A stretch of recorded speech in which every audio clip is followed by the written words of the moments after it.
Turn to Genesis chapter 2, verse 19. Our theme this year is creating a place. We're talking about the fact that God wanted mankind. We were the desire of God's heart. But Genesis chapter 1, verse 1 does not start off by God saying, "Let us make man in our image." Chapter 1 in Genesis shows us that God had to create a place for what he wanted to be, to live, to thrive, to prosper, to grow, to advance. And from that, we've seen that all of us have desires that we're praying for, things that we want to have happen in our life. You want peace, but the question we're asking ourselves, is there any place in your home for peace to live?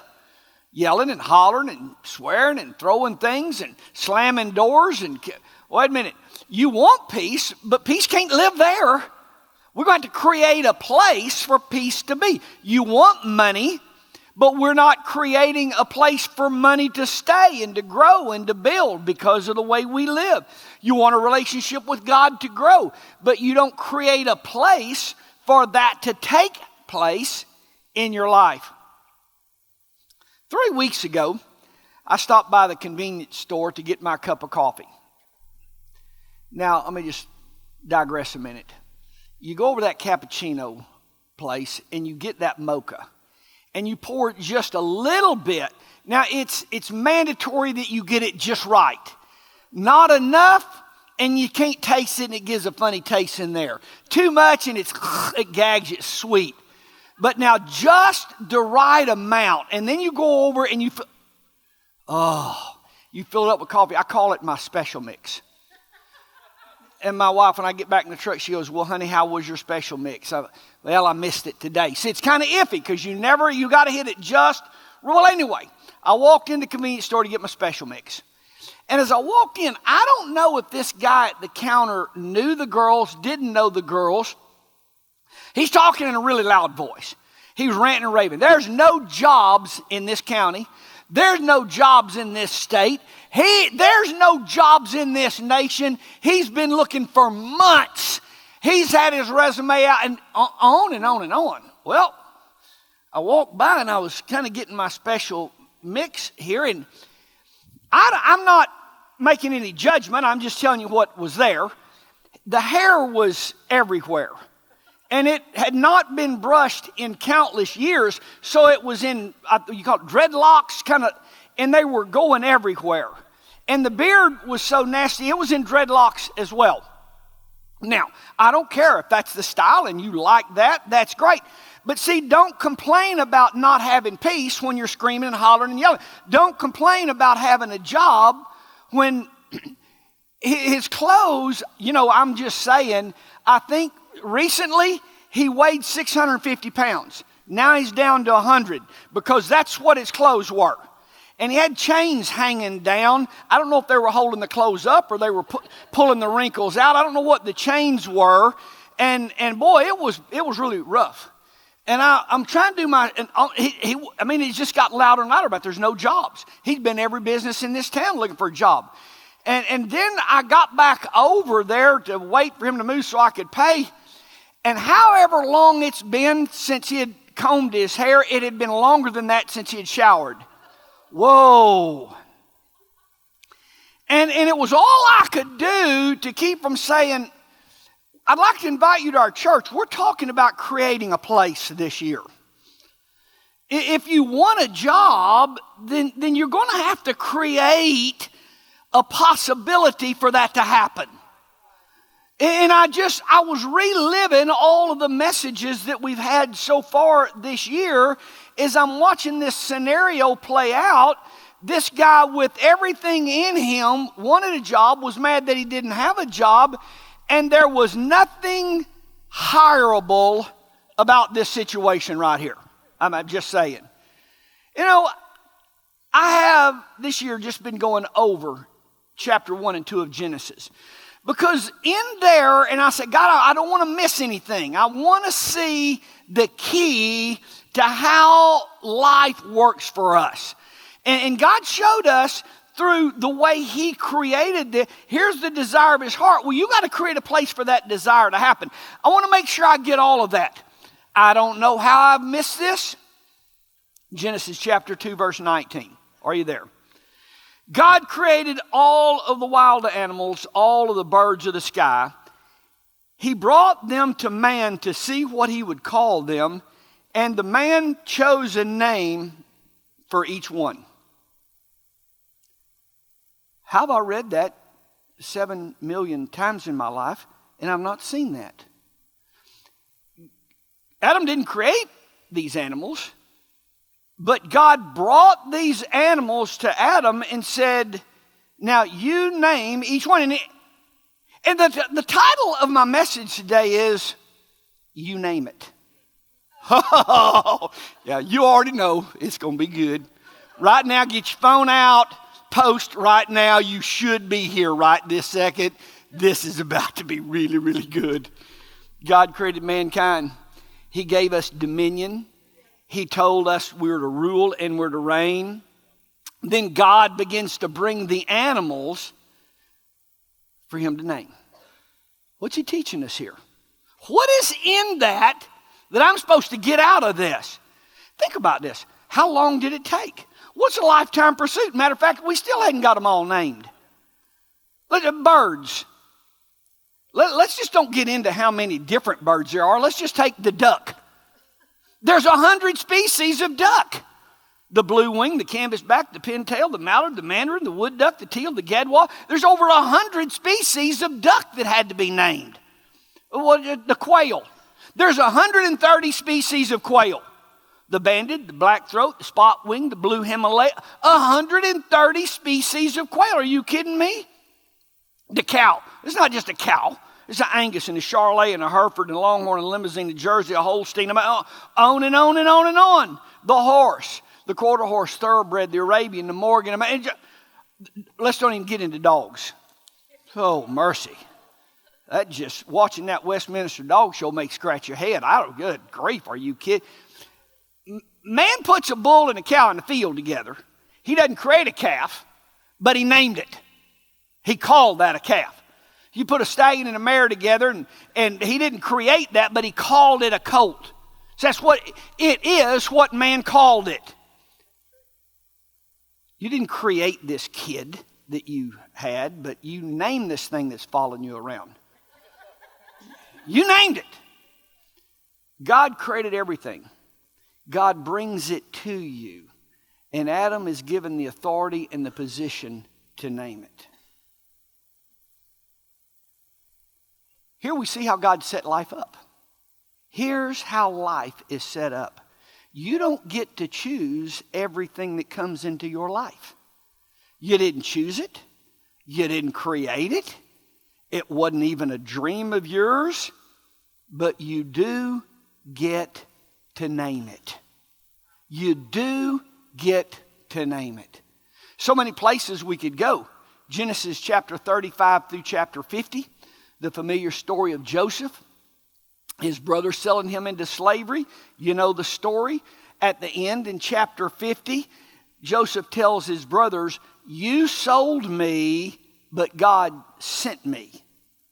Verse 20, he says, what was intended for evil against me, God intended for good for me and for the rest of the world.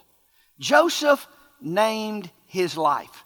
Joseph didn't choose any of the things that happened to him, but all through his life, he named what happened. Joseph was sold into slavery by his brothers. They meant evil. They meant evil again. It wasn't no accident. They meant evil.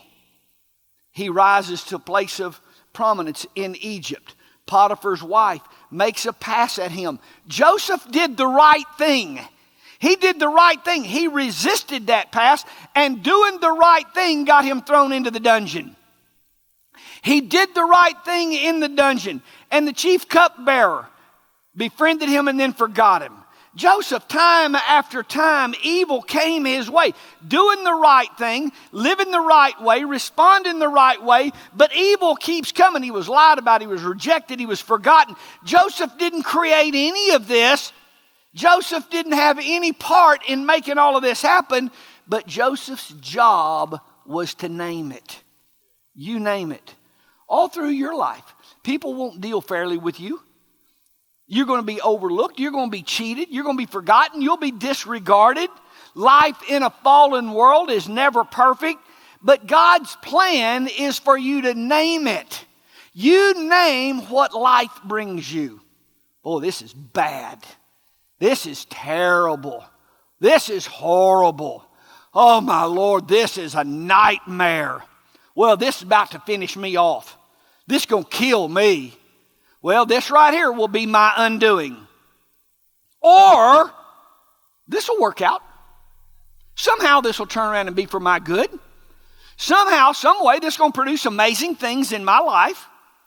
Some way, this is going to open up new opportunities for me. I'm living a great life. See, you didn't create this, but you got to name it. In church, I've decided to name my day today good. It's a good day. In James chapter 3, we read, and boy, Josh taught on this Wednesday night. If you didn't hear Josh Wednesday night, it was the best. Oh my goodness, it was as good as I ever heard. Get that podcast. He taught on James chapter 3, talked about the tongue. If we control our tongues, and we control ourselves in every other way. A horse is directed by a small bit. Huge ships are directed by small rudders. In the same way, our lives are directed by our tongue. James tells us the tongue sets the course for our life. Now, you may not have created the situation that you're in right now, but God gave you the dominion, the authority, and the power to name it. Proverbs 18, watch out. Life and death are in the power of the tongue. Let's say you're in a restaurant and you're waiting on your date to show up. Y'all are going to meet there at 7 o'clock. Now it is 5 minutes till 8, and apparently your date is a no-show. If you think he stood me up, then you're mad. If you think she doesn't love me anymore, then you're sad. If you think he was in a car wreck on his way here, then you're worried. If you think he's working overtime to make more money for y'all's future and possibly buy you a ring, then you're very grateful. If you think he's with another woman right now, then you're jealous. Or you may think, great, this gives me the excuse I've been looking for to break up with this guy. You're happy. You're relieved. You're full of joy because now you've found the excuse you've been praying for. Same situation, just different perspectives on exactly what's happening in your life right now. God gave you the authority to name it. God gave you the authority to name it. You didn't cause it. You didn't create it, but you name it. Today, you're not the creator of all that comes your way.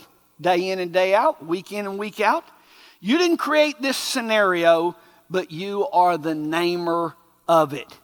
The question today is, as you're creating this place, what are you naming what is brought to you? I want you to write this definition down. The word pessimism. I looked it up in the dictionary. Number one, the belief that evil in life outweighs the good. Pessimist. You believe the evil outweighs the good. Number two, you expect the worst outcome in any situation. You just expect the worst outcome in any situation. Pessimist. There's no way that you can create a place that anything good is going to happen when you name everything bad that comes your way. I don't know if you're a pessimistic person today. I don't know if you were raised by pessimistic parents that had a lot of input into the way you think. Or I don't know if so much bad has happened to your life that just over time you've just become very pessimistic in your outlook. This year, our church is creating a place for good to happen. That's what we're doing. And there's no way that you can create a place for good to happen with the attitude and the outlook of naming everything that comes your way bad. This is a thought process that maybe has plagued you your entire life. Today we're going to roll up our sleeves and we're going to set in to change this thought process in our life. I've been a pessimist my whole life, and I'm tired, I'm sick of it, and I am not going to live like this any longer. Everything in life brings you. You can't continue to find something bad to name it. Let's start naming it half full instead of half empty. Let's just go ahead and name it 70% chance it's not going to rain me out. Let's just, in life, let's look at the positive and not the negative.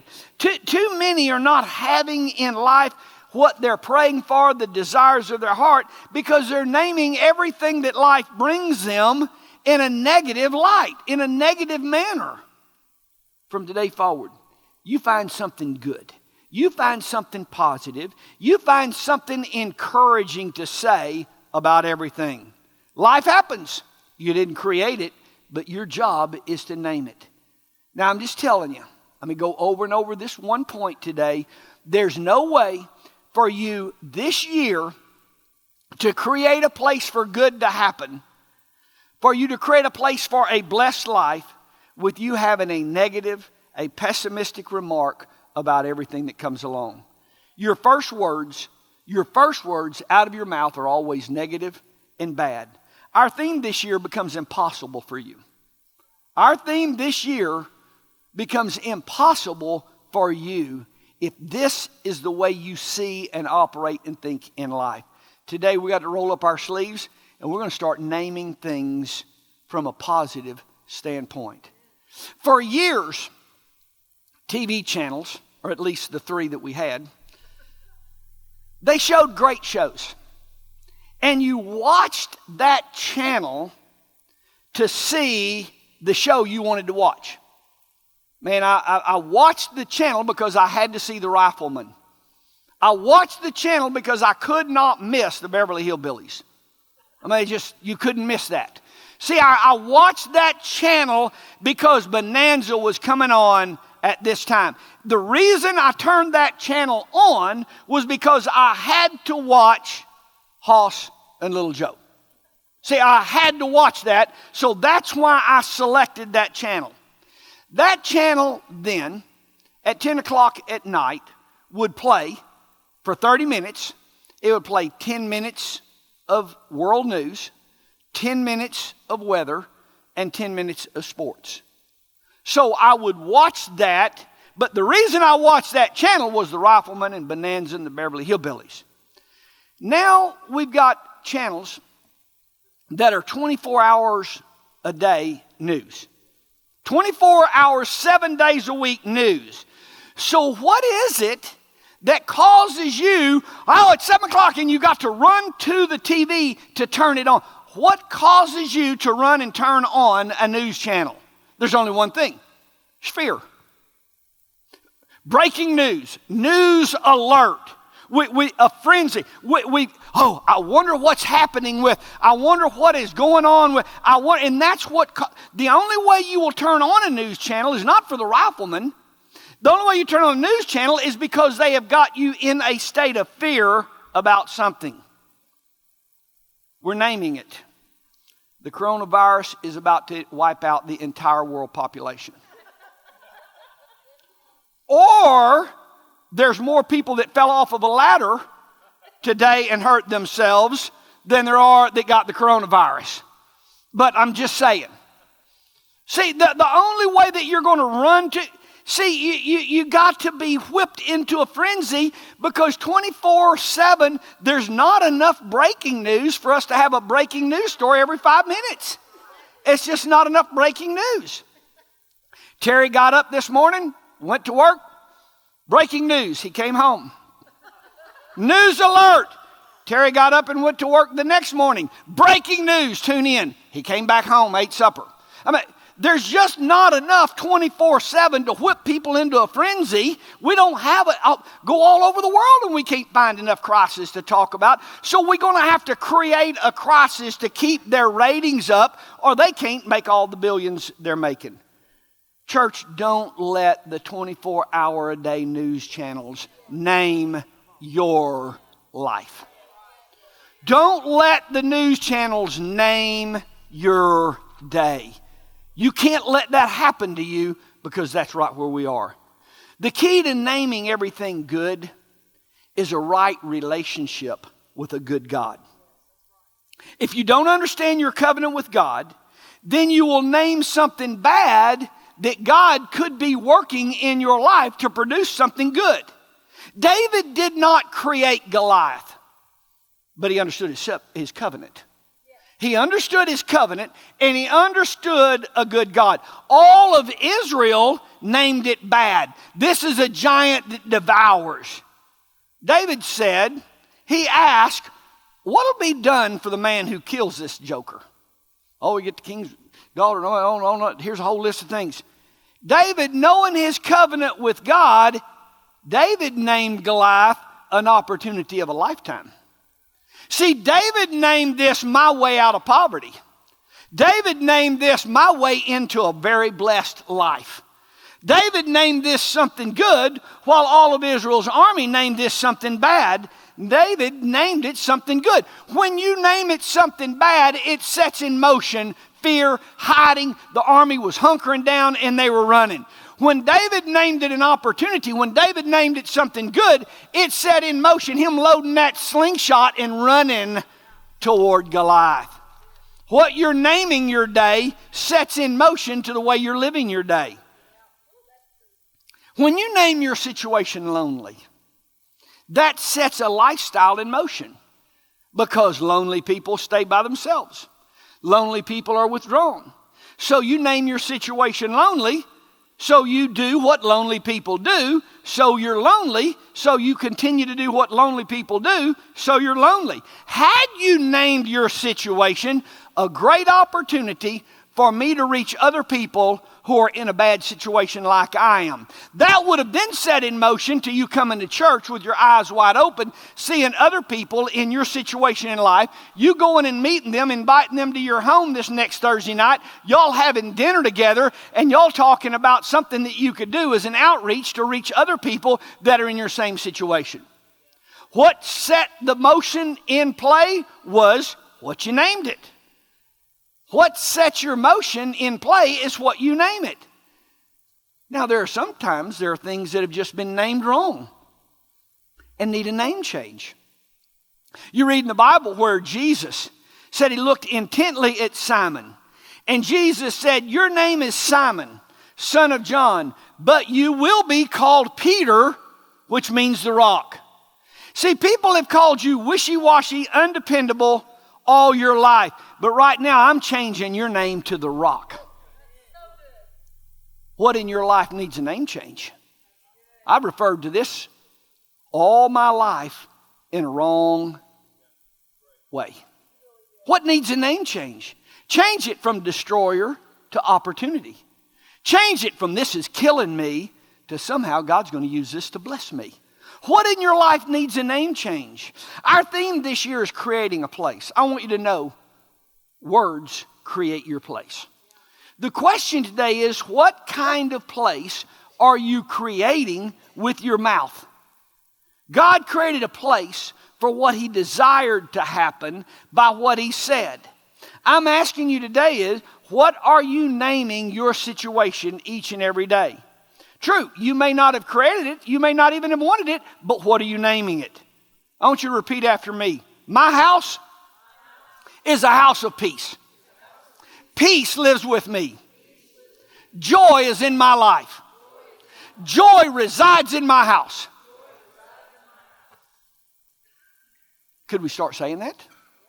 So we're creating a place. Could we say that? Tell you right now, my husband's a jerk. My husband will never change. I tell you, my husband's the most hard-headed man I know.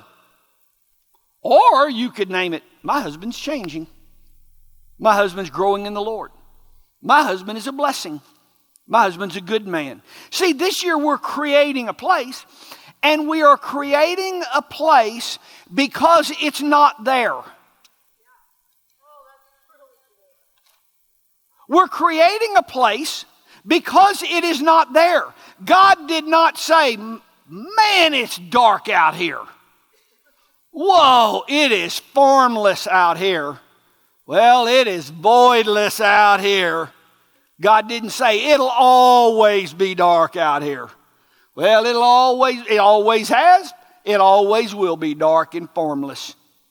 He, with his mouth, with his words, created a place that did not exist. Then after creating that place, he says, you and I, like him, name it. Name it. Whew, I tell you, I'm just clumsy. I'm just clumsy. Oh, I'm so stupid. Oh, I hurt. Oh, I'm just so fat. Oh, I'm so ugly. Oh, I'm so wrinkled. What kind of place are you creating? What are you creating in your home? Jesus never went around and said, whoo, you're sick. Oh my, you are so demon possessed. Oh, you are covered with leprosy.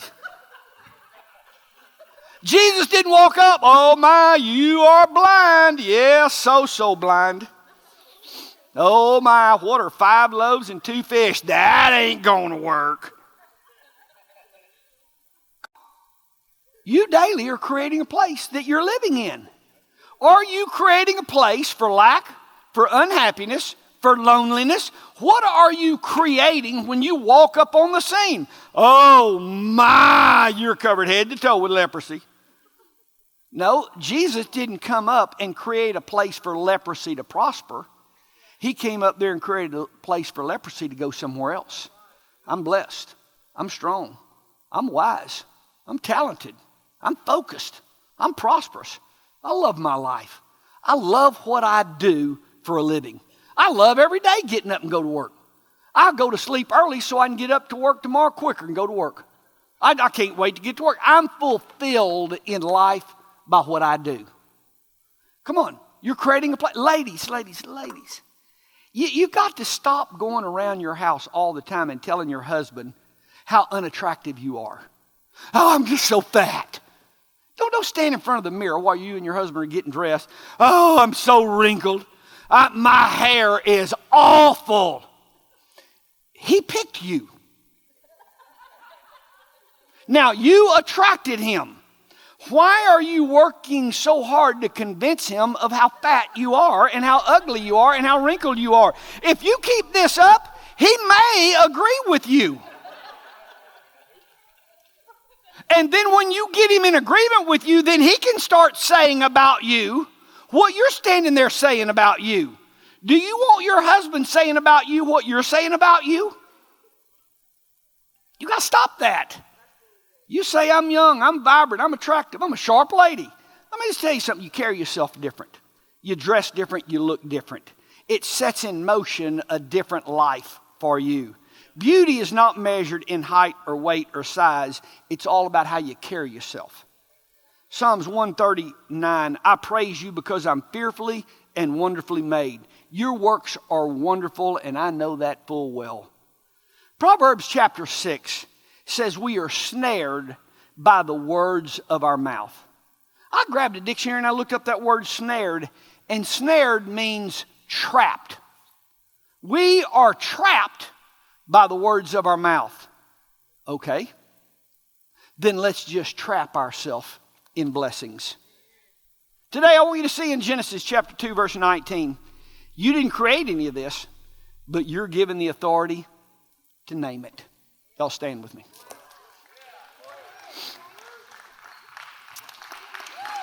You bet. Lord, we thank you for giving us dominion, giving us rulership, and giving us the authority to subdue our life. Lord, there are things that are coming our way this week that we didn't create and we didn't want and we didn't cause. But Lord, we step up and take our place of authority and we name it. And Lord, I'm naming my life blessed. I'm naming my life prosperous.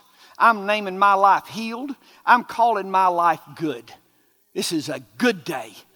In Jesus' name, amen.